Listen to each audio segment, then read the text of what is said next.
Jack's arrival at Highridge Asylum did not attract much attention. The place looked deserted even in daylight, its windows squinting through grime, the car park half swallowed by weeds. He left his bike chained to a sign that threatened immediate removal, then followed the directions he'd been given, left at the boarded-up chapel, through the service door marked "Deliveries Only." No one was there to meet him. After a while, a supervisor appeared. Middle-aged, comb-over, coffee stain on his collar. He offered a handshake Jack declined on principle, then pointed out the basics: office, break room, circuit of wards, and the ancient switchboard that only worked when it felt like it. "You'll have the run of the place," he said, as if this was a privilege. "Security rounds every hour. Don't go poking around in the old wing. Health and safety. Asbestos, probably." Jack nodded and tried not to look bored. The supervisor handed him a laminated map, mostly accurate, "Don't get lost," and recited the codes for the alarm system, which Jack wrote down on his palm. By then, the supervisor seemed to have run out of enthusiasm for small talk. "Just stay awake and don't call unless someone's actually dying," he said, already walking away. The main corridor was lit by fluorescent tubes that hummed like cheap radios. Echoes bounced off the walls. Jack found the staff office, a windowless cube with a desk, a battered kettle, and a CCTV feed showing a handful of empty halls. He tested the radio. It hissed and spat. He tried the internet, got nothing but a page reminding him the network was for authorized clinical personnel only. He made tea with water that tasted faintly of rust and stared at the crossword in the local paper, which someone had already half-finished in green pen. He tried not to notice the way the overhead camera blinked every so often, or how the clock seemed to stick on certain minutes before reluctantly crawling forward. Somewhere down the hall, a door shut softly. Jack told himself it was just the wind. He sipped his tea, filled in a few squares, and waited for something, anything, to happen. The feed flickered once, then steadied. The silence pressed in. It was going to be a long week. Jack's first round was uneventful. He walked the prescribed circuit, ticking boxes on a clipboard and glancing into wards that were empty except for the hospital beds, all stripped and aligned like reluctant soldiers. The echo of his footsteps was the only noise. By the time he returned to the office, it was after midnight. The CCTV feeds showed nothing of interest. Jack tried the crossword again, found it no more accommodating than before. The tea had gone cold. He checked his phone, but there was no reception and no one likely to call. He weighed the pros and cons of a nap, ultimately siding with job security. The first sound was so faint he thought he'd imagined it, a metallic clatter, far down the main corridor. Jack waited, listening. Nothing. He put it down to pipes or the wind rattling the old sash windows. The noise came again, this time more distinct. A short, irregular bang, followed by a squeal that might have been a trolley wheel or a hinge. He listened, telling himself he'd only check if it happened a third time. It did. So he did. He took the torch, the radio, and a key ring so heavy it threatened to unbalance him. The corridors looked unchanged. The hum of the fluorescence was louder here, almost enough to mask the odd rhythmic tapping.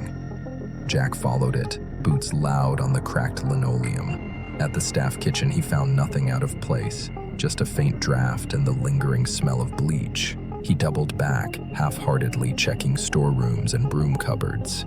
Each time, nothing. But the noises continued, always ahead or behind him, as if deliberately keeping their distance. He told himself he was being ridiculous. Returning to the office, he scanned the CCTV feeds again. There was a blank space on the panel, a corridor marked "Service," with no camera online. He squinted at the map the supervisor had given him. The area wasn't labeled, just a rectangle between records and laundry. He supposed it was just as well. If there was anywhere he didn't need to look, it was a wing cordoned off since before he was born. But the key on his ring was labeled South Wing, and the noises, when they started up again, seemed to be coming from that direction. He stood outside the door to the forgotten corridor, its surface pitted with rust and time. The lock, which should have been stiff from decades of disuse, hung loosely in its latch. The door was ajar. Jack hesitated, 1 foot over the threshold. It was probably nothing. He told himself that again, softly, as he stepped inside. The air inside the old corridor tasted wrong, stale, heavy, edged with the sourness of something left to rot. Jack's torch played over peeling paint and water stains, the walls scarred by years of institutional indifference. Someone had dragged a bed across the floor at some point. Gouges cut through the linoleum and disappeared into darkness. The corridor seemed longer than the building allowed. Jack kept one hand on the wall, half for balance, half for reassurance. Each door he passed bore a metal plate with a patient's name scratched off, leaving only outlines behind. Most were locked, but a few stood open, revealing rooms stripped of everything except rusted bed frames and the occasional forgotten shoe. A nurse's station materialized out of the gloom, its desk thick with dust.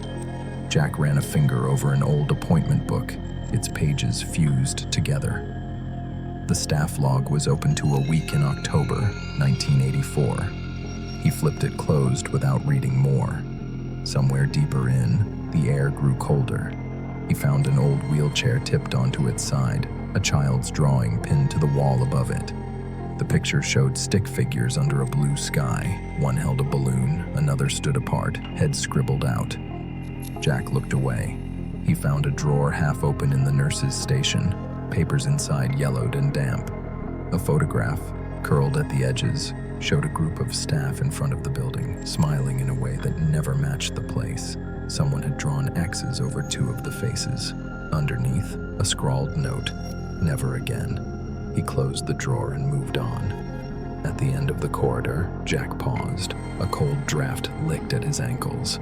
He tried the door, expecting it to be stuck, but it creaked open with almost theatrical reluctance.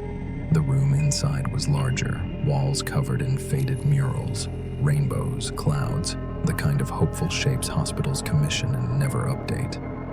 The floor was scattered with patient files, most of them illegible.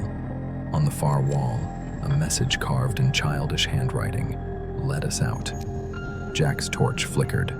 He felt, rather than saw, movement at the edge of the room, a sense of being watched from the threshold of a half-open door opposite. He backed away, then turned, only to find the corridor behind him darker than before. The exit was gone, or else he'd lost track of it. His torch stuttered, the battery already dying. He tried the way he'd come, but the door wouldn't budge. The lock had shifted, or maybe it had never been open at all. Jack thumped it once with his fist, quietly, as the darkness settled in. He was not alone. For a while, there was nothing but the dark. Jack's torch guttered out completely, leaving him with the vague shape of his own breathing and the sense, persistent and practical, that someone else occupied the room. He stood still, counting heartbeats, waiting for his eyes to adjust. There was a faint shuffling somewhere ahead, a foot dragging, or perhaps something caught in a draft. Jack cleared his throat, less to announce himself than to prove he still could. A voice replied, so soft he almost missed it. "Is it morning yet?" A figure took shape in the darkness, thin, uncertain, wearing what might have once been a hospital gown. The face was wrong, blurred around the edges, as if memory itself had lost the thread. "I'm just looking for the exit," Jack said, keeping his own voice steady. The figure nodded, as if this was perfectly sensible, and reached out a hand that didn't quite make contact. "Can you tell them I'm still here?" the voice whispered. "They keep forgetting." Jack nodded, though the gesture was invisible. "Sure," he said.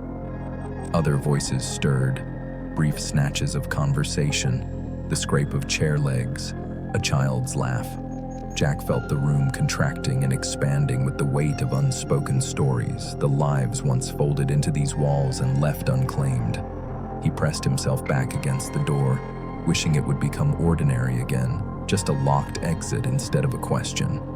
As dawn threatened through some distant window, the lights in the main corridor sputtered to life. Jack found himself alone in the nurse's station, A fine dust on his shoes, an old plastic ID badge, Sarah Milton, Ward B, clenched in his hand. He didn't remember picking it up. The door to the old wing stood closed. The corridor behind it was silent. He left his keys and the map on the supervisor's desk that morning.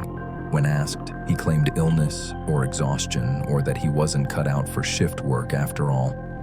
He never mentioned the voices or the badge or the door that sometimes wouldn't open and sometimes wouldn't close. A week later, a new night porter arrived, trailing the same list of instructions and half warnings. The supervisor gestured at the map, pointed out the camera feeds, offered the usual line about not wandering into old places. Jack's name came up briefly, a fleeting curiosity already receding. By then, the corridors had settled back into silence, mostly